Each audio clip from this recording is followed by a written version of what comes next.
মধ্য শাবানের রাত, এ রাতে আল্লাহ তাআলা মানুষকে সাধারণ ক্ষমা ঘোষণা করেন। যাদের মনে হিংসা নাই, যাদের মনে মানুষের প্রতি বিদ্বেষ শত্রুতা নাই, এবং যারা শিরকে লিপ্ত না, এই মানুষগুলো ছাড়া বাকি মানুষগুলোকে মধ্য শাবানের রাত, যেটাকে আমরা শবে বরাত বলি, হাদিসের ভাষ্য শবে বরাত নয়, হাদিসের ভাষ্য হলো লাইলাতুন নিসফি মিন শাবান। সেই রাতে আল্লাহ রাব্বুল আলামিন বান্দাকে সাধারণ ক্ষমা ঘোষণা করেন। আমাদের নসিবে আল্লাহ ভালো কিছু দেখ, আমরা সবাই চাই কি চাই না? তাহলে শবে বরাতে রাতভর আপনি দোয়া জিকির আজকার করলেন, কান্নাকাটি করলেন, আর মিলাদ মাহফিল করলেন, আশা করলেন আপনার ভাগ্যে ভালো কিছু লেখা হবে। আপনার ভাগ্যে ভালো কিছু লেখা হবে না। আমাদের ভাগ্য নির্ধারণ হয় কোন রাতে? শবে কদর বলছে এলাকার মানুষ, সারা দেশে মানুষ তো জানে শবে বরাত। আমাদের ভাগ্য নির্ধারণ হয় শবে বরাতে না শবে কদরে? মাশাআল্লাহ, এলাকা মানুষটা সঠিকটা জানেন, বোঝা গেল। সারা দেশের মানুষ তো জানে ভাগ্য নির্ধারণ হয় শবে বরাতে। ভাইরা আমার, কোরআনে হাকিমে সূরা দুখানের 3 এবং 4 নম্বর আয়াত যদি আপনি দেখেন, আল্লাহ রাব্বুল আলামিন ইরশাদ করেছেন, ইন্না আনজালনাহু ফি লাইলাতিন মুবারাকাহ ইন্না কুন্না মুনজিলিন ফিহা ইউফরাকু কুল্লু আমরিন হাকিম। আল্লাহ বলেছেন, আমি নিশ্চয় কোরআনকে নাজিল করেছি, অবতীর্ণ করেছি একটি বরকতময় রাতে। কোন রাতে বরকত নাজিল করেছেন আল্লাহ তাআলা? বরকতময় রাতে কোরআন নাজিল করেছেন আল্লাহ বলেছেন। আর এই বরকতময় রাতটা কোন রাত? যে রাতে কোরআন নাজিল হয়েছিল শবে কদর। কোনো সন্দেহ আছে? কারণ কোরআনের আরেক আয়াত বলছে, ইন্না আনজালনাহু ফি লাইলাতিল কদর, আমি কোরআনকে নাজিল করেছি যে রাতে, সেটা হলো লাইলাতুল কদরে। তাহলে লাইলাতুল কদরে আল্লাহ কোরআন নাজিল করেছেন। আর সূরা দুখানে বলেছেন, আমি একটি বরকতময় রাতে কোরআন নাজিল করেছি। তাহলে এখানে বরকতময় রাত বলতে যে লাইলাতুল কদরকে বোঝানো হয়েছে, সেটা দিনের আলোর মতো পরিষ্কার। ঠিক কিনা বলেন? এরপরে আয়াত আল্লাহ বলেছেন, ফিহা ইউফরাকু কুল্লু আমরিন হাকিম, এই বরকতময় রাত যে রাতে কোরআন নাজিল হয়েছে, অর্থাৎ লাইলাতুল কদর, সেই রাতেই সমস্ত গুরুত্বপূর্ণ হিকমাপূর্ণ বিষয়গুলো সব ধার্য হয়ে থাকে, নির্ধারণ হয়ে থাকে। এই আয়াতের আলোকে বোঝা যায় মানুষের ভাগ্য সারা বছরের যেটি লিপিবদ্ধ হওয়ার কথা, সারা বছরের যে বাজেট হওয়ার কথা, সেটা হয়ে থাকে লাইলাতুল কদরে, শবে কদরে। মধ্য শাবানের রাত, এ রাতে আল্লাহ তাআলা মানুষকে সাধারণ ক্ষমা ঘোষণা করেন। যাদের মনে হিংসা নাই, যাদের মনে মানুষের প্রতি বিদ্বেষ শত্রুতা নাই, এবং যারা শিরকে লিপ্ত না, এই মানুষগুলো ছাড়া বাকি মানুষগুলোকে মধ্য শাবানের রাত, যেটাকে আমরা শবে বরাত বলি, হাদিসের ভাষ্য শবে বরাত নয়, হাদিসের ভাষ্য হলো লাইলাতুন নিসফি মিন শাবান। সেই রাতে আল্লাহ রাব্বুল আলামিন বান্দাকে সাধারণ ক্ষমা ঘোষণা করেন। এটা একটা ভিন্ন বিষয়, কিন্তু বছরের সবচেয়ে শ্রেষ্ঠ রাত হলো লাইলাতুল কদর, যেই রাতে আল্লাহ তাআলা বান্দার ভাগ্য ঠিক করেন। এই রাতে যে ভাগ্য আল্লাহ নির্ধারণ করে থাকেন, সেই নির্ধারণটা যেন আমাদের অনুকূলে হয়, সেই নির্ধারণটা যেন আমাদের জন্য কল্যাণকর হয়। আল্লাহ যেন আমাদের ভাগ্যে ভালো কিছু লেখেন, খারাপ কিছু যেন না লেখেন। আল্লাহ যেন তাকদীরে আমাদেরকে ভালো কিছু দেন, মন্দ কিছু থেকে বাঁচিয়ে রাখেন। সেজন্য আমরা সবাই কামনা করি কি করি না? শুধু করি তা না, শবে বরাতে যত মানুষ মসজিদে আসে আমাদের দেশে, সারা বছরের অন্য কোনো রাত দিন অন্য কোনো সময় এত মানুষ মসজিদে আসে, কারণ কি? শবে বরাতে মানুষ মসজিদে বেশি আসে কেন? কি কারণে আসে বলেন দেখি? সবচেয়ে বেশি মানুষ মসজিদে আসে কোন দিন? শবে বরাতে। কেন এই দিন বেশি আসে কেন? না একজন করে সিন্নি খাওয়ার জন্য? না, সিন্নি তো অন্য দিনও দেয়। এই রাতে বেশিরভাগ মানুষ মসজিদে যায় বা ইবাদত বন্দেগী করে যার যার মতে করে। বেশিরভাগ মানুষের ধারণা হলো যে এই রাতে ভাগ্য ঠিক হয়। যেহেতু ভাগ্য ঠিক হয়, ভাগ্য নির্ধারণ হয়, সেই জন্য এই রাতে মসজিদে যায়, ভিড় জমায়, যে একটা রাত ইবাদত বন্দেগী করে যদি ভাগ্যটা নিজের অনুকূলে লিখে নেওয়া যায়, সারা বছরের ভালো কিছু লেখায় নেওয়া যায়, তাহলে তো সারা বছর ভালো থাকা যাবে। এই জন্য ওই একটা রাত একটু বেশি ইবাদতবন্দি করার চেষ্টা করে। ঠিক না বে ঠিক? ভাইরা আমার, প্রথম কথা হলো ভাগ্য নির্ধারণ এই রাতে নয়, বরং লাইলাতুল কদরে হয়। দ্বিতীয় কথা হলো, ভাগ্য নির্ধারণের জন্য একটা রাত মসজিদে গিয়ে ইবাদত বন্দেগী করলেই আমার ভাগ্য নির্ধারিত হয়ে যাবে বা ভাগ্য ভালো কিছু লেখা হয়ে যাবে ভাগ্যে, এরকম কোনো কথা কোরআন বা হাদিস থেকে পাওয়া যায়? কোরআন হাদিসে কি পাওয়া যায়? সূরা নাহাল আয়াত নম্বর 97। সূরার নাম সূরা নাহাল, আয়াত নম্বর কত? 97।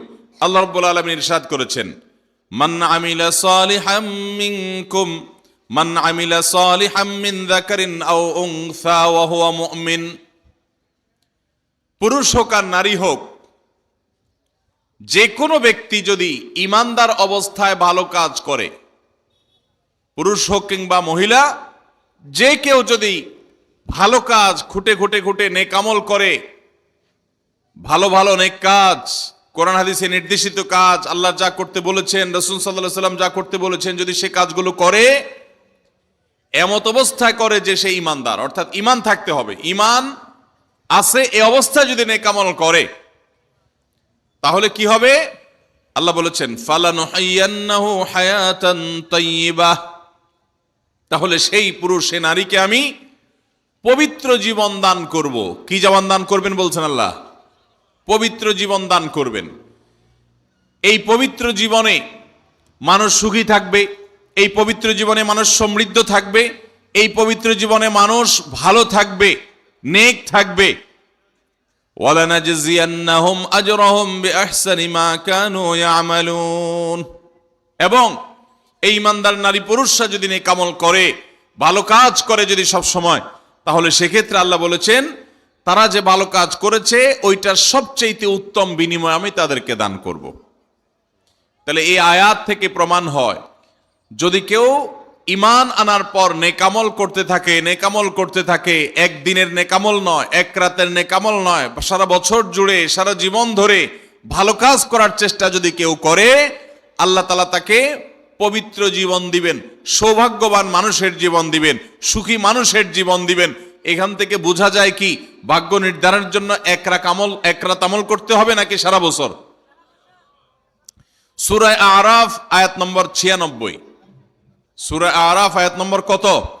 96। আল্লাহ বলেছেন, ওয়ালাউ আন্না আহলাল কুরা আমানু ওয়াত্তাকাউ, যদি কোন জনপদের লোকেরা ঈমান আনে আর তাকওয়া অবলম্বন করে। তাকওয়া কি?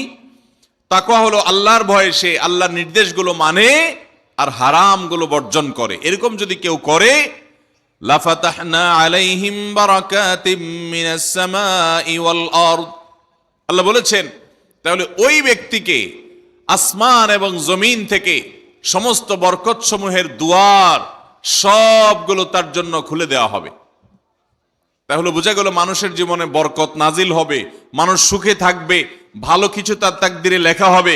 তখন যখন বান্দা নেক আমল করে, যখন বান্দা গুনাহ থেকে বাঁচে, তাকওয়া অবলম্বন করে, তখন তার ওই এক রাত্রে গিয়ে আলাদা কিছু দোয়া বা বিশেষ পদ্ধতির কোনো জিকির আজকার এটার প্রয়োজন হয় না, বরং সে সারা বছর জুড়ে আল্লাহ তাআলা তার নসিবে ভালো কিছু লেখেন, যদি সে বছর জুড়ে সারা জীবন ধরে নেক আমল করে গুনাহ থেকে বাঁচে। ভাইরা আমার, আপনাকে আল্লাহ তাআলা কোনো কলকারখানার মালিক বানিয়েছে, কোনো মিল ইন্ডাস্ট্রি আছে আপনার। ধরুন আপনার বাসায় দুটা মেশিন আছে, সেলাই মেশিন আছে। আপনার যেই মেশিনটা ভালো, এটা দিয়ে আপনার কাজ হয়, প্রোডাকশন হয়, ওই মেশিনটাকে তেল মোবিল আপনি ঠিক মতো দিবেন কি দিবেন না? যেহেতু ওইটা সার্ভিস দেয় আপনাকে, ওখান থেকে আপনার প্রোডাকশন হয়, ভালো কিছু অর্জিত হয়, সেজন্য আপনি অটোমেটিকলি সেটার জন্য বিদ্যুৎ সাপ্লাই দিবেন, গ্যাস লাগলে গ্যাসের সাপ্লাই যে মেশিনের জন্য দরকার সেটা দিবেন, তেল মোবিল যা যা দেওয়া দরকার সেটা দিবেন, নষ্ট হলে সাথে সাথে ওটা ঠিক করাবেন, যা যা দরকার সব ব্যবস্থা আপনি করবেন। কারণ মেশিনটা আপনার প্রোডাক্টিভ, মেশিনটা আপনার প্রোডাকশন দিচ্ছে, এখান থেকে ভালো কিছু পাওয়া যাচ্ছে, সেজন্য আপনি এটা দিবেন। আরেকটা মেশিন যদি হয় যে মেশিন থেকে আপনার কোনো সার্ভিস আপনি পান না, প্রোডাকশন দেয় না, মেশিনটা নষ্ট হয়ে অকেজো হয়ে পড়ে আছে, তাহলে ওই মেশিনে কি আপনি বিদ্যুৎ সাপ্লাই দিবেন? ওখানে কি আপনি অন্য যা দরকার আছে তেল মোবিল নিয়মিত দেওয়া, এগুলো কি আপনি করবেন? করবেন না। হ্যাঁ, ওইটার জন্য মাসে মাসে কিস্তি যদি দেওয়ার দরকার হয় আগে থেকে কেনা থাকে, তাহলে আপনার কিস্তি পরিশোধ করবেন।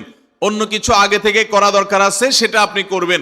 আল্লাহ রাব্বুল আলামিন ঠিক একইভাবে তার যে বান্দারা তার অনুগত থাকে, তাকওয়া অবলম্বন করে, হারাম থেকে বাঁচে, গুনাহ থেকে বাঁচে, ফরজ কাজগুলো করে, আল্লাহ তাআলা তার সেই বান্দাদের জন্য ভালো কিছু তাদের তাকদীরে লিপিবদ্ধ করেন, তাদের জন্য নসিবে ভালো কিছু রাখেন, তাদেরকে সুখের জীবন দান করেন, সৌভাগ্য দান করেন।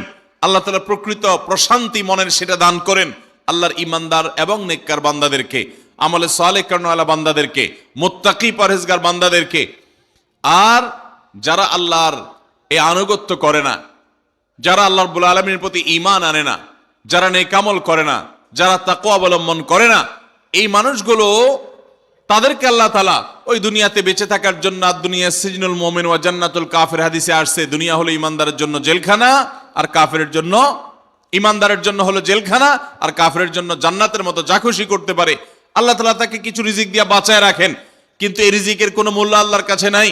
নবী করিম সাল্লাল্লাহু আলাইহি সাল্লাম বলেছেন, যদি দুনিয়া এবং দুনিয়ার মধ্যে যা কিছু আছে এগুলো যদি মাছির ডানার মতো মূল্য রাখতো, তো আল্লাহ তাআলা দুনিয়াতে আল্লাহর প্রতি অবিশ্বাসী কাউকে এক ঢোক পানিও পান করতে দিতেন না। এখান থেকে বোঝা গেল এই দুনিয়ার যত কিছু আমরা ভোগ করি এগুলো আল্লাহ রাব্বুল আলামিনের কাছে এগুলো 2 পয়সার কোনো দাম নাই। বিশেষ করে যারা আখিরাতে বিশ্বাসী না, যারা আল্লাহর প্রতি ঈমান নাই, সে কাফেরদের জন্য এগুলো আল্লাহ তাআলা দিয়ে থাকেন, কারণ এগুলো সামান্য সময়ের ভোগ, অনন্ত অসীমকালের সুখ এবং দুনিয়ার প্রকৃত প্রশান্তি, এটা আল্লাহ শুধু তার ঈমানদার বান্দাদের জন্যই বরাদ্দ করে রেখেছেন। তো এই আয়াত থেকে, হাদিস থেকে বোঝা যায় যে ঈমানদাররা যখন নেক আমল করবে তাদের জন্য আল্লাহ তাআলা নসিবে ভালো কিছু দিবেন, তাদের জন্য আল্লাহ তাআলা তাদের ভাগ্যে ভালো কিছু দিবেন, তাদের ভাগ্য সুপ্রসন্ন হবে। আর যদি কেউ বদামল হয় তাহলে আল্লাহ রাব্বুল আলামিন তার জন্য প্রকৃত প্রশান্তি, আসল সুখের ঠিকানা, সেটা আল্লাহ তাআলা তাদেরকে কখনো দিবেন না।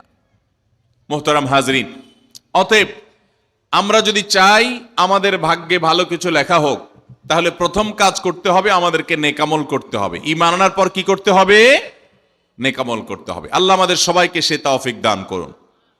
ঈমান আনার পর ভালো কাজ করতে হবে, নেক আমল করতে হবে। আমরা যদি ঈমান আনার পর নেক আমল করি, ভালো কাজে লিপ্ত হই, তাকওয়া চর্চা করি, তাহলে আল্লাহ রাব্বুল আলামিন আমাদের ভাগ্যে ভালো কিছু রাখবেন। এই ব্যাপারে একজন ঈমানদারের ঈমান মজবুত থাকতে হবে। আরেকটা উপমা নেই আমরা। ধরুন একজন জনপ্রতিনিধি, ওনার যারা প্রচার প্রচারণা করে, ওনার পক্ষে যারা মানুষের কাছ থেকে ভোট কালেকশন করে, সংগ্রহ করে, এই জনপ্রতিনিধির কাছে যদি কোনো রিলিফের মাল আসে, সরকারি চাল ডাল ইত্যাদি এসব যদি আসে, তিনি তার এলাকার মানুষদেরকে, ভোটারদেরকে, জনগণ তাদেরকে তিনি, যারা অভাবী, যারা এটার হকদার, তাদেরকে দিবেন, এটা তার দায়িত্ব কর্তব্য থাকে। যদি তার কোনো আগে থেকে তার দলের কোনো কর্মী থাকে, নির্বাচনের সময় তার অনুগত কোনো মানুষ থাকে যে তার পক্ষে কাজ করছে অনেক বেশি, তো এই লোকটার যদি রিলিফের দরকার হয়, সে কি ওই চেয়ারম্যান সাহেবের কাছে আর জনপ্রতিনিধির কাছে ধর্ণা দিয়ে আলাদা পিছনে আপনার লাইন ধরে ঘুরতে হবে? তার অটোমেটিক তাকে দেয়া হবে, কারণ সে আগে থেকেই তার লোক। অতএব অন্য 10 জন যদি পায়, এই লোক বরং তারও আগে পাবে। ঠিক একইভাবে যে সারা বছর জুড়ে নেক আমল করে, তাকওয়া অবলম্বন করে, গুনাহ থেকে বাঁচে, আল্লাহর আনুগত্য করে, আল্লাহর আদেশ নিষেধগুলো মেনে চলে, 5 ওয়াক্ত নামাজ পড়ে, হালাল হারাম বাজ বিচার করে চলে, আল্লাহর ভয় অন্তরে লালন করে, ওই আল্লাহর বান্দাকে আল্লাহ যখন ভাগ্য লিপিবদ্ধ করবেন, আল্লাহ যখন বাজেট ঘোষণা করবেন, তখন আল্লাহ তাআলা তার সে ঈমানদার, সে মুত্তাকি বান্দার জন্য বাজেট রাখবেন ভালো, এটা তো বলার অপেক্ষা রাখে।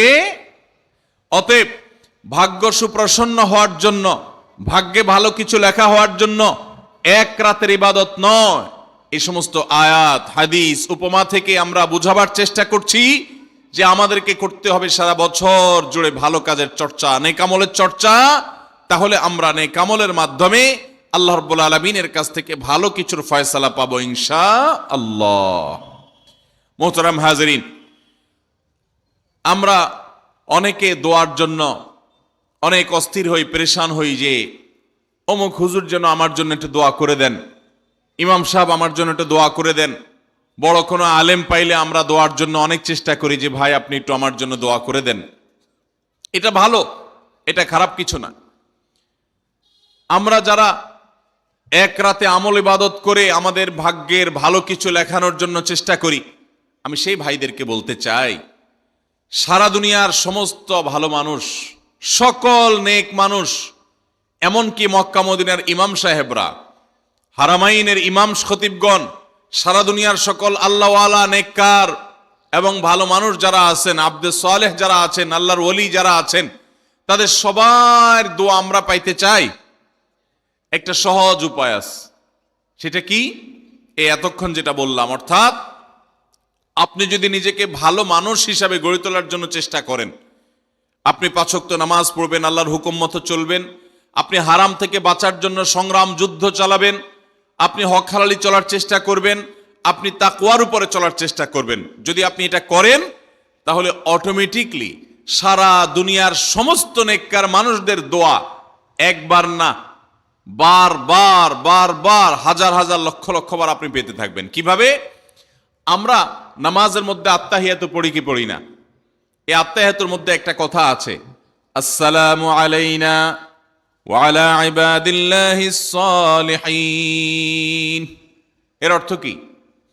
এর অর্থ হলো, হে আল্লাহ, নামাজের মধ্যে নামাজরত অবস্থা দোয়া, এখানে দোয়া করছে মুসল্লি, হে আল্লাহ আসসালামু আলাইনা, আল্লাহ আমার প্রতি শান্তি বর্ষিত হোক, আমাদের প্রতি শান্তি বর্ষিত হোক, ওয়া আলা ইবাদিল্লাহিস সালিহিন, এবং আল্লাহর যত নেককার বান্দা আছে সারা পৃথিবীতে, সারা দুনিয়াতে যত নেককার বান্দা আল্লাহর আছে, যারা ভালো কাজ করার চেষ্টা করে, যারা হক হালালি চলার চেষ্টা করে, যারা হারাম উপার্জন করে না, যারা হারাম জিনিস দেখে না, হারাম জিনিস ধরে না, হারাম খায় না, হারাম কথা বলে না, হারাম জায়গায় যায় না, হারাম কাজ করে না, 5 ওয়াক্ত নামাজ পড়ে, যাকাত ফরজ হলে যাকাত দেয়, হজ ফরজ হলে হজ করে, রমজান আসলে রোজা রাখে, সকল ফরজ কাজগুলো করে, এক কথায় কোরআন হাদিসকে মেনে চলার চেষ্টা করে যারা, তার জীবনের অক্ষরে অক্ষরে প্রতিটা পদক্ষেপে, এদেরকে বলা হয় নেককার বান্দা।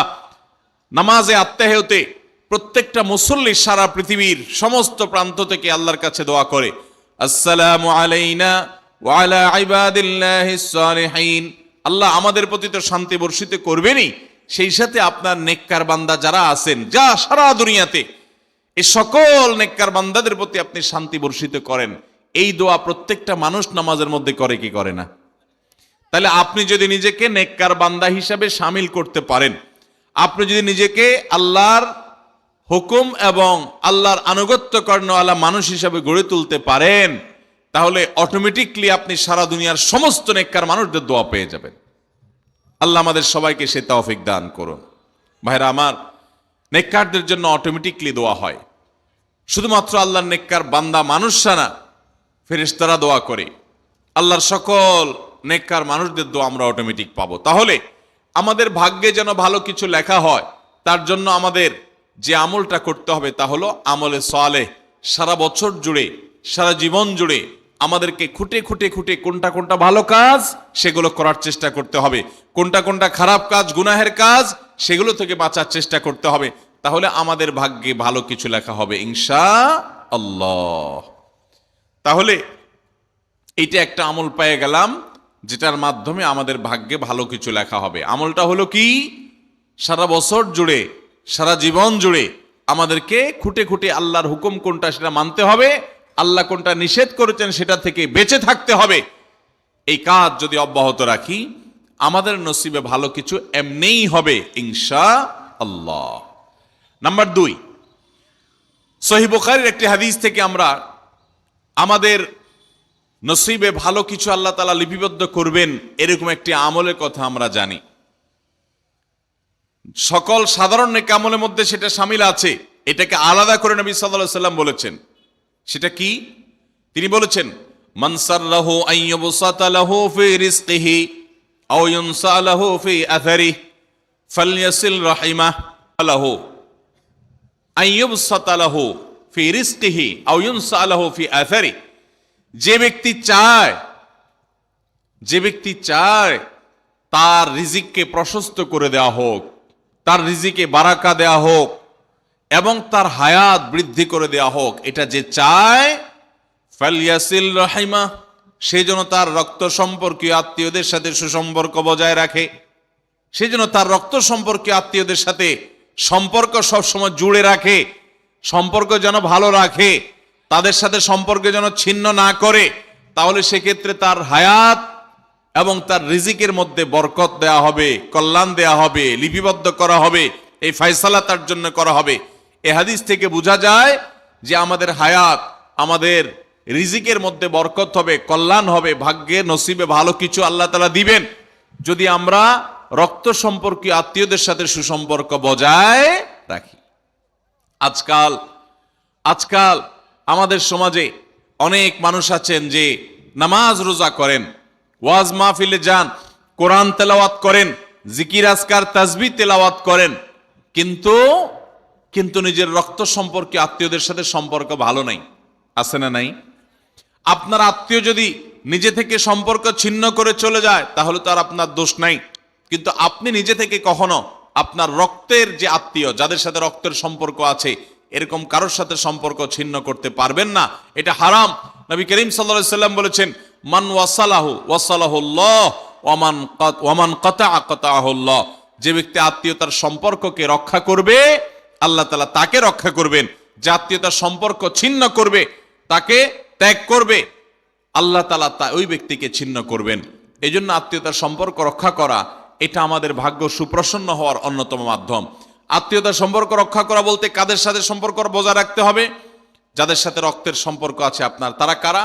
আপনার শরীরে আপনার বাবার রক্ত আছে, রক্ত সম্পর্কীয় আত্মীয়, আপনার বাবার সাথে আপনার ব্লাডের কানেকশন আছে, আপনার মায়ের সাথে আপনার ব্লাডের কানেকশন আছে, এবং মায়ের সাথে ব্লাডের কানেকশন থাকার কারণে মায়ের দিককার আত্মীয় আপনার মামা, আপনার খালা, আপনার নানা নানি, তারা হলো আপনার রক্ত সম্পর্কীয় আত্মীয়। ঠিক একইভাবে আপনার বাবার দিককার রক্ত সম্পর্কে আত্মীয় হলেন আপনার দাদা দাদি, আপনার চাচা, আপনার ফুফু, এবং চাচাতো ভাই বোন, ফুফা না ফুফু, যিনি তার রক্ত আপনার বাবার রক্ত এক, সেজন্য তারা রক্তের আত্মীয়। ভাই বোন তো আছেই, এই রক্তের আত্মীয়দের সাথে অনেকে সম্পর্ক বজায় রাখে না, কোনো কারণে সম্পর্ক ছিন্ন করে ফেলে, এটা হারাম। আমরা দুনিয়াতে অনেক বন্ধু বান্ধবের সাথে সম্পর্ক ভালো রাখি, অনেক দোস্তের সাথে সম্পর্ক ভালো রাখি, অথচ আমাদের এই রক্ত সম্পর্কে আত্মীয়গুলোর সাথে সম্পর্ক ভালো রাখা হয় না। মোহতারাম হাজিরিন, আমাদের নসিবে আল্লাহ ভালো কিছু দেখ, আমরা সবাই চাই কি চাই না? তাহলে শবে বরাতে রাতভর আপনি দোয়া জিকির আজকার করলেন, কান্নাকাটি করলেন, আর মিলাদ মাহফিল করলেন, আশা করলেন আপনার ভাগ্যে ভালো কিছু লেখা হবে। আপনার ভাগ্যে ভালো কিছু লেখা হবে না যদি আপনি আপনার রক্ত সম্পর্কে আত্মীয়র সাথে সম্পর্ক ছিন্ন করে বসে থাকেন। কারণ আপনার জীবনে, আপনার রুজিতে, আপনার ইনকামে, উপার্জনে বরকত হওয়ার পূর্ব শর্ত হলো আপনার এই রক্ত সম্পর্কে আত্মীয়গুলোর সাথে, আত্মীয় স্বজনের সাথে সুসম্পর্ক বজায় রাখা। হ্যাঁ, তারা যদি সুসম্পর্ক বজায় রাখতে গেলে আপনার ক্ষতি করে, আপনাকে বিপদে ফেলে, তাহলে আপনি নিজেকে বাঁচাতে পারেন, আত্মরক্ষার জন্য আপনি দূরত্ব বজায় রাখতে পারেন, কিন্তু তাই বলে তাদের সাথে আপনি সম্পর্ক নষ্ট করে থাকবেন, তাদেরকে ভুলে থাকবেন বা তাদের সাথে সম্পর্ক রাখবেন না, এটা কিন্তু জায়েজ হতে পারে না। ইংল্যান্ডের একটা ইউনিভার্সিটির একটা জরিপের কথা অনলাইনে আমি একবার দেখেছিলাম, এটার উপর একটা প্রতিবেদন দেখেছিলাম যে একটা নামকরা বিশ্ববিদ্যালয়, তারা বিশ্ববিদ্যালয়ের ছাত্রদের মধ্যে একটা সার্ভে তারা চালিয়েছিলেন। তারা দেখতে চেয়েছেন যে ছাত্রদের মধ্যে কারা বেশি হায়াত পায় আর কারা কম পায়। যারা বেশি হায়াত পায় তাদের মধ্যে বৈশিষ্ট্য কি আছে, যারা কম পায় তাদের মধ্যে কোন বৈশিষ্ট্যের অভাব আছে। তো এটা নিয়ে দীর্ঘ অনেক বছরের একটা জরিপ তারা চালিয়েছেন, একটা নিরীক্ষা তারা চালিয়েছেন। সেই নিরীক্ষায় দেখা গেল যে যেই ছাত্ররা দীর্ঘদিন পর্যন্ত হায়াত পেয়েছেন এবং তারা অনেক দিন দুনিয়াতে বেঁচেছেন, তাদের বেশিরভাগই দেখা গেছে, সবাই না, বেশিরভাগই দেখা গেছে যে তারা সাধারণত তাদের পারিবারিক এবং আত্মীয় স্বজন, বন্ধু বান্ধব, অন্যদের সাথে হাসি খুশি, অর্থাৎ মানুষের সাথে সম্পর্ক বজায় রাখছে। আর যারা সম্পর্ক বজায় রাখে নাই, এই মানুষগুলো তাদের তুলনামূলকভাবে প্রথম গ্রুপের চাইতে তারা অনেক আগে দুনিয়া থেকে চলে গেছেন, অনেক আগে তারা মারা গেছেন। এটা প্রত্যেকটা ব্যক্তির ক্ষেত্রে আলাদা আলাদা করে খাটানো যাবে না, এটা একটা টোটাল জরিপের ফসল। তো এই জরিপ প্রমাণ করে নবী করিম সাল্লাল্লাহু আলাইহি সাল্লাম যে বলেছেন, যারা রক্ত সম্পর্কের আত্মীয়গুলোর সাথে সুসম্পর্ক বজায় রাখে তাদের হায়াতে এবং রিজিকে বরকত দেওয়া হয়। এই জরিপের রিপোর্টও সেটা সত্যতাকে প্রমাণ করে। আল্লাহ তাআলা আমাদের সবাইকে আমাদের আত্মীয় স্বজনের সাথে সুসম্পর্ক বজায় রাখার তৌফিক দান করুন। তাহলে আমাদের ভাগ্যে যেন ভালো কিছু লেখা হয়, ভাগ্য যেন সুপ্রসন্ন হয়, সেজন্য আমরা দ্বিতীয় আমলও পেয়ে গেলাম। নাম্বার 3, বান্দার ভাগ্য এবং নসিবে ভালো কিছু যেন হয়। মন্দ কোনো কিছু যদি আল্লাহ না করুন কারণ নসিবে লেখা থাকে, সেটা যেন দূর হয়, সেটা যেন তার ক্ষতি না করে, এবং আল্লাহ রাব্বুল আলামিন যেন সেই ফয়সালা বান্দার উপরে কার্যকর না করেন। সেজন্য তৃতীয় আমল হলো দোয়া। কারণ এই মর্মে মুস্তাদরাকে হাকিমের একটি দোয়া আছে, হাদিস আছে, যে হাদিসে নবী সাল্লাল্লাহু আলাইহি সাল্লাম বলেছেন, লা ইয়ারুদ্দু তাকদীর ইল্লা দুআ। তিরমিজিতে একই হাদিস আসছে, ভাষ্য ভিন্ন, লা ইয়ারুদ্দুল কাদা ইল্লা আদ-দুআ। বান্দার তাকদীর, বান্দার ভাগ্য, এটা কোনো কিছু পরিবর্তন করতে পারে না। অন্য এক হাদিসে আসছে, আল্লাহ যা ফয়সালা করেন সেটা আর পরিবর্তন করেন না। তবে এই হাদিস থেকে একটা এক্সেপশন পাওয়া যায়, সেটা হলো যদি কেউ আল্লাহ তাআলার কাছে কায়মন বাক্যে দোয়া করতে পারে, দোয়ার হক আদায় করে যদি দোয়া করতে পারে, তাহলে এই দোয়া আল্লাহ রাব্বুল আলামিনের তাকদীরকে পর্যন্ত তার জন্য পরিবর্তন করে দেওয়া হয় দোয়ার মাধ্যমে। আল্লাহ তাআলা আমাদেরকে সবাইকে সেভাবে দোয়া করার তৌফিক দান করুন। আমরা চেষ্টা করব তো ইনশাআল্লাহ। তাহলে তৃতীয় আমল আমরা পেয়ে গেলাম, সেটা হলো দোয়া। আল্লাহ তাআলার কাছে যদি কেউ চোখের পানি ফেলে দোয়া করে, আল্লাহ আপনি আমার নসিবে যদি খারাপ কিছু লেখাও থাকে সেটা থেকে আপনি আমাকে উদ্ধার করেন। যদি কেউ দোয়ার হক আদায় করে দোয়া করতে পারে, দোয়া কবুলের জায়গাগুলোতে দোয়া করতে পারে, যথাযথভাবে দোয়া করতে পারে, দোয়ার শর্ত পূরণ করে দোয়া করতে পারে, কায়মন বাক্যে দোয়া করতে পারে, চোখের পানি ফেলে দোয়া করতে পারে, দোয়া এত বড় অস্ত্র, দোয়া এত বড় মাধ্যম, দোয়া এত বড় একটা উপায় যে এটা দিয়ে আল্লাহর লিখন, আল্লাহর তাকদীর, এটা আল্লাহর কাছ থেকে পরিবর্তন করিয়ে আনা যায় এই দোয়ার মাধ্যমে। অথচ এই দোয়াও আমরা বেশি মানুষ করতে পারি না। আমরা হুজুরদের দিকে চায় থাকি যে হুজুরদের সাথে আমরা শুধু আমিন আমিন বলবো, নিজেরা আল্লাহর কাছে দোয়া করবো এটা আমরা জানি না। অথচ আল্লাহ বলেছেন, উদউনি আস্তাজিব লাকুম, তোমরা আমার কাছে দোয়া করো, আমি তোমাদের দোয়া কবুল করব। অতএব ভাইরা আমার, আমরা আল্লাহ রাব্বুল আলামিনের কাছে আমাদের ভাগ্যে যেন ভালো কিছু লেখা হয়, সেজন্য আল্লাহর কাছে বেশি বেশি করে দোয়া করব, এবং আমাদের তাকদীরে যদি কোনো ক্ষতিকর কিছু থাকে তো সেটা যেন আমাদের ক্ষতি না করে আল্লাহ রাব্বুল আলামিন যেন আমাদের প্রতি রহম করেন, এই মর্মে আমরা যদি দোয়া করি তো দোয়ার মাধ্যমে আল্লাহ তাআলা তাকদীরও পরিবর্তন করে। অবশ্য তাকদীরের মধ্যে দুইটা প্রকার আছে, একটা তাকদীরে মুবরাম আর একটা তাকদীরে গায়রে মুবরাম। তাকদীরে গায়রে মুবরাম যেটা, সেটা তাকদীর দোয়ার মাধ্যমে ফয়সালা আল্লাহ পরিবর্তন করেন। মুবরাম যেটা পরিবর্তন করেন না, অর্থাৎ যেটা চূড়ান্ত করেছেন আল্লাহ তাআলা আগে থেকে, সেটা পরিবর্তন করেন না। তবে বান্দার হায়াতের ক্ষেত্রে কোন কোন হাদিস থেকে জানা যায় আল্লাহ রাব্বুল আলামিন কোন নেক আমলের ফলে দোয়ার মাধ্যমে আল্লাহ রাব্বুল আলামিন অনেক সময় সেটাতে পরিবর্তন করেন এবং সেটাতে বারাকা দান করেন। অতএব আমাদেরকে তাকদীর বা ভাগ্য যেন সুপ্রসন্ন হয়, আমাদের নসিব যেন ভালো হয়, আল্লাহ যেন ভালো কিছু দান করেন, সেই জন্য শবে বরাতে রাত ভরে ইবাদত বন্দিগি, এই জন্য নয়, বরং আমাদের ভাগ্যে ভালো কিছু হওয়ার জন্য বছর জুড়ে আমাদেরকে নেক আমল করতে হবে। এক রাত ইবাদত বন্দি করলেন, সারা বছর কোন নফল নামাজ, ফরজ নামাজ, অন্যান্য ফরজ কাজ করলেন না, আর আপনি আশা করলেন যে আল্লাহ আপনার জন্য ভাগ্যে ভালো কিছু লিখে দিবে, এটা সঠিক নয়। আর ভাগ্যের নির্ধারণটা মূলত লাইলাতুল কদর, এটি বোঝা যায় সূরা দুখান থেকে, অন্যান্য সূরা থেকে। অতএব আমাদের সবাইকে আমাদের ভাগ্যে ভালো কিছু লেখার জন্য বেশি বেশি আমাদের 5 ওয়াক্ত ফরজ নামাজ সহ আল্লাহর সমস্ত ফরজ বিধানগুলো মেনে চলতে হবে, হারাম এবং গুনাহের কাজগুলো থেকে বেঁচে চলতে হবে, এবং সেই সাথে আমাদের সবাইকে বেশি বেশি করে বিশেষ করে নেককারদের কাতারে শামিল হতে হবে। আমি যত বেশি নেককার হতে পারবো, ওই যে নামাজে আত্মেহাতের মধ্যে নেককারদের দোয়া পাবো, আমার প্রতি শান্তি আল্লাহর এমনি বর্ষিত হবে। এবং দ্বিতীয় আমল হলো বেশি বেশি করে আত্মীয় স্বজন রক্ত সম্পর্কীয় যারা, তাদের সাথে বিশেষভাবে সুসম্পর্ক বজায় রাখতে হবে। সম্পর্ক নষ্ট করা যাবে না, সম্পর্ক ছিন্ন করা যাবে না। এবং তৃতীয় আমল হলো বেশি বেশি দোয়া করতে হবে। এই তিনও আমল যখন আমরা একযোগে চালাবো, একদিক থেকে সাধারণ সব নেক আমল করব, বিশেষভাবে আমি আত্মীয় স্বজনের সাথে সুসম্পর্ক বজায় রাখার চেষ্টা করব, এবং আল্লাহর কাছে দোয়ার আমলটা বেশি বেশি করব, বরকত নাজিল হওয়ার মতো কাজগুলো বেশি বেশি করব, ইনশাআল্লাহ আল্লাহ রাব্বুল আলামিন আমার নসিবে ভালো কিছু দিবেন এবং মন্দ কিছু থেকে আমাকে বাঁচাবেন।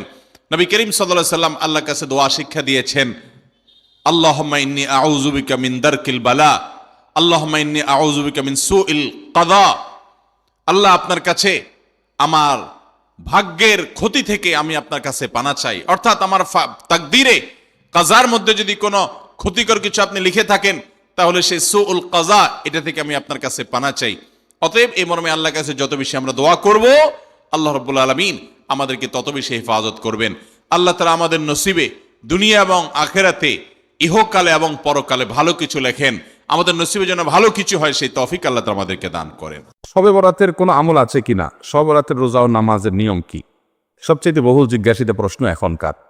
শবে বরাত আসছে, যেটাকে আসলে হাদিসের ভাষ্যে বলা হয়েছে মধ্য শাবানের রাত, শবে বরাত না। এটার হাদিসের ভাষ্যের নাম কি?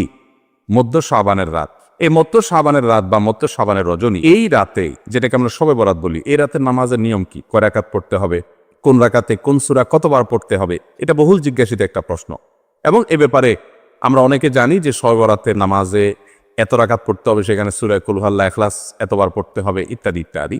লাইলাতুল কদর ছাড়া অন্য যে সমস্ত রাতের ফজিলত আছে, এর মধ্যে 10টা রাতের কথা আল্লাহ তাআলা শপথ করেছেন, ওয়াল ফাজরি ওয়া লায়ালিন আশর। সে 10টা রাত হলো জিলহজের প্রথম দশক। খবর নেই আমাদের দেশে মানুষের, যে রাতগুলো শপথ আল্লাহ কোরআনে করছেন, কত ফজিলতপূর্ণ, কিন্তু জিলহজের প্রথম দশকের রাতের কোনো বিশেষ ফজিলতের কথা আমরা কয়জনে জানেন? যাই হোক, মধ্য শাবান রজনীর কথা আমরা বেশি জানি শুধু না, সবচেয়ে বেশি আমরা এ রাতে ইবাদতের চেষ্টা করি। সবচেয়ে বেশি চেষ্টা তো হওয়া উচিত হলো লাইলাতুল কদরে। এর পাশাপাশি যদি কেউ মধ্য শাবানের রাতে আল্লাহ তাআলার ক্ষমা লাভের চেষ্টা করে, সেটা দর্শনীয় না, সেটা জায়েজ। এ রাতের এতটুকু ফজিলত অবশ্যই প্রমাণিত যে আল্লাহ রাব্বুল আলামিন এ রাতে হিংসুক ছাড়া, মুশরিক ছাড়া বাকি মানুষগুলোকে সাধারণ ক্ষমা ঘোষণা করেন।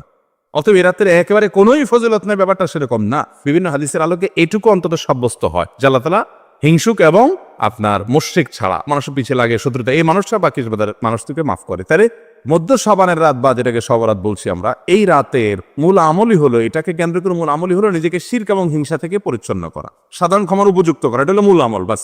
এর বাইরে আপনি ক্ষমা লাভের জন্য যদি চেষ্টা করেন, সেটা কোনো দর্শনীয় বিষয় নয়। তবে এই রাতকে কেন্দ্র করে বিশেষ ফরম্যাটে নামাজ, রাত জেগে, তারপর বিশেষ ফরম্যাটে ইবাদত, এই সূরা এতবার, এই নামাজ এত রাকাত, এরকম কোনো কথা কোরআন হাদিসে বর্ণিত হয়নি। এগুলো আমরা মনগড়া বানিয়ে নিয়েছি। এবং যদি এরকম কোনো ফরম্যাট আমরা ঠিক করে নিয়ে সেভাবে ইবাদত করাটাকে আমরা এ রাতের আমল, শরিয়া সিদ্ধ আমল মনে করি বা সুন্নাহ আমল মনে করি বা কোরআন হাদিস নির্দিষ্ট আমল মনে করি, তাতে বেদাতে পর্যবসিত হবে। অতএব বাড়াবাড়ি এবং ছাড়াছাড়ি এই দুইটা আমাদেরকে পরিহার করতে হবে। যতটুকু আছে ততটুকু আমরা আমল করব এবং এসে আমল অনুযায়ী আমরা চলার চেষ্টা করব। শবে বরাতে সবচেয়ে বেশি মানুষ মসজিদে কেন ভিড় জমায় বলেন তো? শবে কদর বেশি ফজিলতপূর্ণ না এই রাত? শবে কদর কোনো তুলনা আছে শবে কদরের সাথে কোনোটার? কিন্তু শবে কদরে কি এত মানুষ ইবাদত বন্দেগী করার চেষ্টা করে শবে বরাতে যত করে? কারণ কি? বৃষ্টির জন্য বলে। খারাপ বলেন নাই। আমি ছোট থাকতে যখন মাদ্রাসায় পড়ি, লজিংয়ে ছিলাম এক বাড়িতে, আমার মনে আছে এক মসজিদে সারা রাত শবে বরাতে এরকম দোয়া দরুদ হয়েছে। এবার শেষে মিষ্টি বিতরণ হচ্ছে, জিলাপি দিতে আর কি, তখন তো জিলাপি দেওয়া হচ্ছে। তো এক আল্লাহর বান্দা তার যে জিলাপি দিচ্ছে, সবাই দুটো দুটো করে দিচ্ছে, ভুলে তার একটা পড়ছে আর কি। পরে সে জিলাপিটি নিয়ে এসে বাইরে ওই মুয়াজ্জিন বেচারার 14 গোষ্ঠী গালিগালাজ করতে করতে বলতেছে যে সারা রাত বেটা সবচেয়ে বেশি কামলাম আমি, আর দিছে আমার একটা। আল্লাহর কাছে এই নসিব চাই এই একটা জিলাপি নিয়ে ফেললাম। সে কানতে কানতে মুয়াজ্জিনকে গালিগালাজ করতে করতে যাচ্ছে। আমার ছোটবেলার ঘটনা। যাই হোক, মিষ্টির জন্য যায় না, এটা পুরোপুরি সঠিক না। এত অভাব পড়ে না যে সারা রাত মানুষ মসজিদে পড়ে থাকবে একটু মিষ্টি একটা প্যাকেটের জন্য। আমার মনে হয় না। আমার যেটা মনে হয় সবচেয়ে বেশি মানুষ এ রাতে বাদবন্দির চেষ্টা করে, কারণ মানুষ মনে করে এ রাতে ভাগ্য নির্ধারণ হয়, অতএব এক রাতে বাদবন্দি করে যদি সারা বছরেরটা ফাইনাল করে ফেলতে পারি মন্দ কি। এই হলো মূল কাহিনী।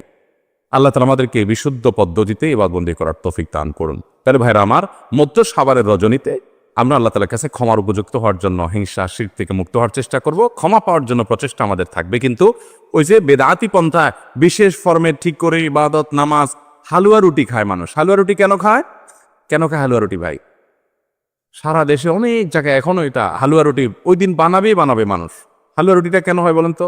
বলে যে নবী সাল্লাল্লাহু আলাইহি সাল্লাম ওহুদের যুদ্ধে তার দমদান মুবারক শহীদ হয়েছে, এই জন্য উনি শক্ত খানা খাইতে পারতেন না, হালুয়া খাইতেন, এই জন্য আমরা হালুয়া খাই। আরে ভাই, নবী সাল্লাল্লাহু আলাইহি সাল্লামের দাঁত ভাঙছে প্রথম কথা, ওটা শাবান মাসে ঘটেই না, ওটা পড়ছে আরেক মাসে। আপনি এটা এই মাসে আনলেন কোত্থেকে? আচ্ছা, তারপরে যদি ধরে নেই এই মাসেই হয়েছে, তো ওনার দাঁত ভাঙছে কাদের আঘাতে? মুশরিকদের আঘাতে, তাই না? আল্লাহ দুশমনদের আঘাতে, কাফেরদের আঘাতে, দাঁত ভাঙাতে উনি হালুয়া খাইছে বলতেছেন, যদি এটার কোনো ভিত্তি নাই, বোগাস কথা। তারপরে ধরে নিলাম, তো আপনি ভালো দাঁত নিয়ে হালুয়া খাচ্ছেন কোন শরমে? আপনার বাপের একটা শত্রু আছে, আপনাদের ফ্যামিলির একটা শত্রু আছে, সে আপনার বাপের ধরে আচ্ছা ধরে মেরে ঠ্যাং ভেঙে দিস। আপনার বাপ বেচারা ওই ভাঙা ঠ্যাং নিয়ে একটা লাঠি নিয়ে ভর করে করে খোড়ায় খোড়ায় উনি হাঁটেন, কারণ পা ভেঙে গেছে বেচারা। আপনি আপনার বাবার ওই যে শত্রু, যে আপনার বাপের পা ভাঙছে, ওই শত্রুর সাথে আপনার বিরাট দরম বরম দোস্তি, চা দোকানে আড্ডা পাড্ডা মারেন, সব জায়গায় ঠিক আছে, কিন্তু বাড়িতে আইসা বাপের সামনে আপনি ভালো পাও নিয়া একটা লাঠি নিয়ে আপনি খোড়ায় খোড়ায় হাঁটেন। কেন? বাবার প্রতি সহমর্মিতা দেখা, যে আমার বাবার যেহেতু পা ভেঙে দিছে, এই জন্য বাবা খোড়া খোড়ায় হাঁটে, আমি এখন ভালো পাও নিয়া লাঠি নিয়ে খোড়ায় খোড়ায় হাঁটতেছি। কি বলেন? এই দৃশ্য যদি দেখে আপনার বাপে কি করবে? হাতের লাঠিটা দিয়ে বলবো, আমার পাও যা যাক, তোর আগে কয়টা বাড়ি দিবে এত, তুই আমার ব্যাঙ্গাইতে আসছস? আমার পা ভাঙছে যারা, তুই পারলে তাদেরকে বিচারের আওতায় আনবি, তাদের একটা বিহিত করবি। সেটা না করে তার লগে তলে তলে তোমার সম্পর্ক, তুমি আসছো আমার এখানে নাটক করে আমার সহমর্মিতা জাহির করতে। নবী সাল্লাল্লাহু আলাইহি সাল্লামকে যারা দাঁত ভাঙছে তাদের সাথে তো দোস্তির কোনো কমতি নেই, তাদের প্রতি তো আপনার সহমর্মিতার কোনো কমতি নেই, ওয়ালা বারা বলতে কিচ্ছুই নেই। কিন্তু আপনি হালুয়া খায়া ভালো দাঁত নিয়া আপনি নবী সাল্লাল্লাহু আলাইহি সাল্লামের প্রতি সহমর্মিতা প্রদর্শন করছেন। এর চেয়ে হাস্যকর আর কি হতে পারে? আল্লাহ আমাদেরকে সঠিকভাবে দিন পালন করার তৌফিক দান। সবরাতে আসলে ওই যে আগে এক সময় আমরা দেখতাম পটকা ফুটতো, বাজি ফুটাইতো, যাক আলহামদুলিল্লাহ এগুলো পুলিশ প্রশাসনের নির্দেশনার কারণে থামছে। এরপরে ওই যে আতশবাজি করা, রাতে গোসল করা, অনেক তামাশা আমাদের সমাজে আছে সবরাতকে কেন্দ্র করে, শত শত বেদাতের আয়োজন এ রাতকে কেন্দ্র করে আছে। আল্লাহ আমাদেরকে এগুলো থেকে বেঁচে থাকার তৌফিক দান করো। আমরা আল্লাহর কাছে ক্ষমা লাভের চেষ্টা করবো, আল্লাহ আমাদেরকে ক্ষমা লাভ করার, ক্ষমা পাওয়ার তৌফিক দান করো। 3টি আমলের কথা আমরা বলবো, 3টি কর্মসূচির কথা বলবো, যেগুলোর মাধ্যমে আমরা সৌভাগ্যবান হতে পারি, আমাদের নসিবে ভালো কিছু হতে পারে। আরো অনেক আইটেম আছে, অনেকগুলো পয়েন্ট আছে, আমি শুধুমাত্র মৌলিকভাবে 3টির কথা বলছি। সর্বপ্রথম কাজ হলো আল্লাহর প্রতি ঈমান আনতে হবে, আল্লাহর আনুগত্য করতে হবে, আল্লাহর দাসত্ব এটা আমাদেরকে করতে হবে, আল্লাহর আদেশ নিষেধগুলোকে মেনে চলতে হবে। আমার রব, আমার সৃষ্টিকর্তা, যার কাছে আমাকে ফিরে যেতে হবে। ইন্না লিল্লাহ, নিশ্চয় আমরা সবাই কার?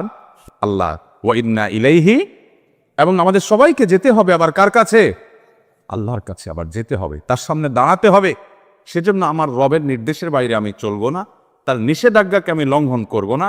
এর মধ্যে আমার এই জীবনের প্রত্যেকটা ক্ষেত্রে আমার কল্যাণ নিহিত, আবার এর মাধ্যমে আমার অনন্ত অসীমকালের যে যাত্রা, তার কল্যাণও পরিপূর্ণভাবে নিহিত। মোহতারাম হাজরি, সেই রবের আনুগত্য, তার গোলামি, তার দাসত্ব যদি আমরা পরিপূর্ণভাবে করতে পারি, আমার নিজেকে যদি আমি সারেন্ডার করে দিতে পারি, আল্লাহর কাছে সমর্পণ করে দিতে পারি, আমি যে প্রকৃত মুসলমান হয়ে নামে মুসলমান না হয়ে আমি যদি পরিপূর্ণভাবে আল্লাহর গোলামি করতে পারি, যে আল্লাহর আদেশ আছে, পৃথিবীতে আর কার আদেশ আছে বা নাই আমার দেখার দরকার নাই, কারণ আমি গোলাম আল্লাহর আর কারণ না।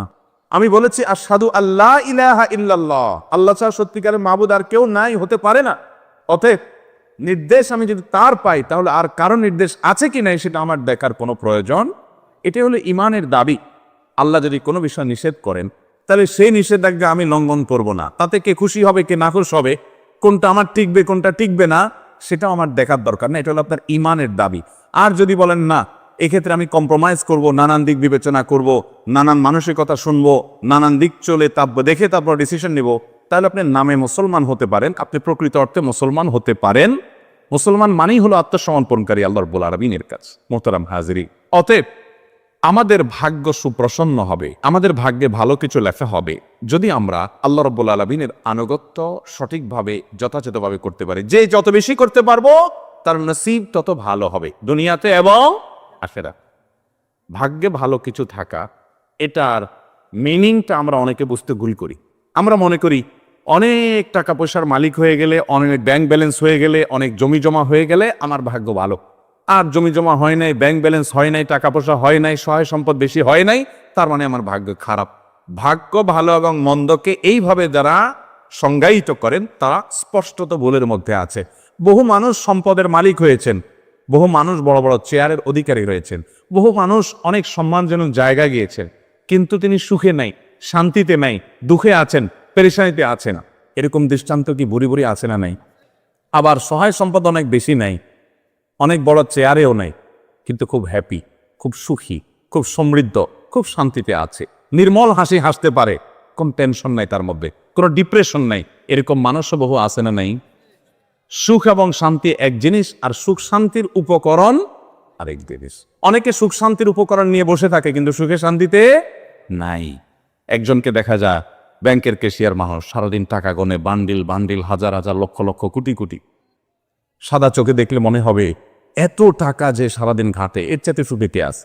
ওই বেচারা জানে যে টাকার গন্ধ কত মারাত্মক। ওই বেচারা জানে যে সারাদিনে ঘাটাঘাটির কারণে কত জীবাণু, রোগ বালাই, টেনশন, পেরেশানি, হাসি, তারপরে আপনার অ্যালার্জি, নানা রকমের অসুখ বিসুখ ও জানে। সে বেচারা জানে যে এই টাকা ঘাটাঘাটিতে কোনো সুখ তার উল্লেখযোগ্য নাই। তারই আরেকজন সহকর্মী হয়তো কেশিয়ার না, টাকা হাতানের চাকরি নাই, ওই বেচারা তার চাইতে অন্তত ভালো আছে। সেটা জানে যে টাকার গন্ধ শোকা লাগে না, অ্যালার্জি হয় না, হাসি কাশি হয় না, অন্তত তার চাইতে ভালো আছে। কিন্তু সাদা চোখে দেখলে মনে হয় আরে বাবা এত টাকার ভিতরে আছে, এর চেয়ে বেশি সুখী কে আছে? ভাইরা আমার, আল্লাহ রাব্বুল আলামিন আমাদেরকে সুখ, প্রকৃত সুখ কোন পথে সেটি বোঝার তৌফিক দান করুন। যাই হোক, তো বলছিলাম ভাগ্য সুপ্রসন্ন হওয়ার জন্য প্রথম আমল হলো আল্লাহ রাব্বুল আলামিনের দাসত্ব করা, আল্লাহর গোলামি করা। যে যতটা করবে আল্লাহ তাকে তখন সুখী করবেন। এটা আমার কথা নয়, কোরআনের ওয়াদা। আল্লাহ বলছেন ওয়ালাউ আন্না আহলাল কুরা আমানু ওয়াত্তাকাউ, জনপদের লোকেরা যদি ঈমান আনে এবং তাকওয়া অবলম্বন করে। তাকওয়া কি ভাই? তাকওয়া হলো আল্লাহ যা নিষেধ করেছেন সেটা থেকে আল্লাহর ভয়ে বেঁচে থাকা, আল্লাহর যা আদেশ করেছেন আল্লাহর নির্দেশের প্রতি সম্মান রেখে সেটা নির্দেশটা পালন করা, আল্লাহর আদেশগুলোকে মেনে চলা, এটাই তাকওয়া। এই তাকওয়া যদি কোনো জনপদের লোকেরা অবলম্বন করে ঈমান আনার পর, আগে ঈমান থাকতে হবে, ঈমান থাকার পর যদি এই কাজটা করে, আল্লাহ বলেছেন ওয়াদা লাফাতাহনা আলাইহিম বারাকাতিম মিনাস সামাই ওয়াল আরদ, নবমণ্ডল এবং ভূমণ্ডল থেকে বরকতের সমস্ত দুয়ার আল্লাহ তাআলা বলেছেন আমি খুলে দিব। আল্লাহ তাআলা কল্যাণ দান করবেন, আল্লাহ তাআলা সুখ দিবেন, শান্তি দিবেন আল্লাহর গোলামের মধ্যে। মুহতারাম হাজরি, অন্য আয়াতে সূরা নাহলের 97 নম্বর আয়াতে আল্লাহ বলেছেন মান আমিলা সালিহাম মিন যাকারিন আও উনসা ওয়া হুয়া মুমিন, যদি কেউ ঈমানদার অবস্থায় আল্লাহর বিশ্বাসী বান্দা হয়ে পরিপূর্ণ ঈমানটা ঠিক রেখে আকীদা বিশুদ্ধ করে সে যদি নেক আমল করে, সে হোক নারী হোক পুরুষ, সমান অধিকারের ক্ষেত্রে, হোক নারী হোক পুরুষ, যেই হোক না কেন, যদি ঈমানের পরে সৎকর্ম সম্পাদন করে, পাঁচ ওয়াক্ত সালাত আদায় করে, হালাল হারাম মেনটেন করে চলে, পর্দা মেনটেন করে চলে, আখলাক সুন্দর করে, নবী সাল্লাল্লাহু আলাইহি ওয়াসাল্লামের সুন্নাহকে মেনে চলে, একতা করে এবং হাদিসকে যদি অনুসরণ করে, আল্লাহ রাব্বুল আলামিনের ওয়াদা হলো ফালানুহজিয়ান্নাহু হায়াতান তাইয়্যিবা, তাকে দুনিয়াতে আমি পবিত্র জীবন দান করব। যদি কেউ নেক আমল করে, আল্লাহর ওয়াদা হলো আল্লাহ সুবহানাহু ওয়া তাআলা তাকে পবিত্র জীবন দান করবেন, সুখের জীবন দান করবেন। সে নির্মল, পরিচ্ছন্ন, ফ্রেশ জীবন উদযাপন করবে, উপভোগ করবে। ওয়ালা নাজজিয়ান্নাহুম আজরাহুম বিআহসানি মা কানু ইয়ামালুন, দুনিয়াতে যে সে আমল করেছিল এর জন্য আল্লাহ বলছেন যে আমি তাকে অবশ্যই অবশ্যই তার কর্মের সর্বোত্তম বিনিময় দান করব আখিরাতের জান্নাতের মাধ্যমে। তাহলে এই আয়াতগুলো বলছে যে আমরা যদি নেক আমল করি, ভালো কাজ করি, আমাদের ভাগ্য সুপ্রসন্ন হবে ইনশাআল্লাহ।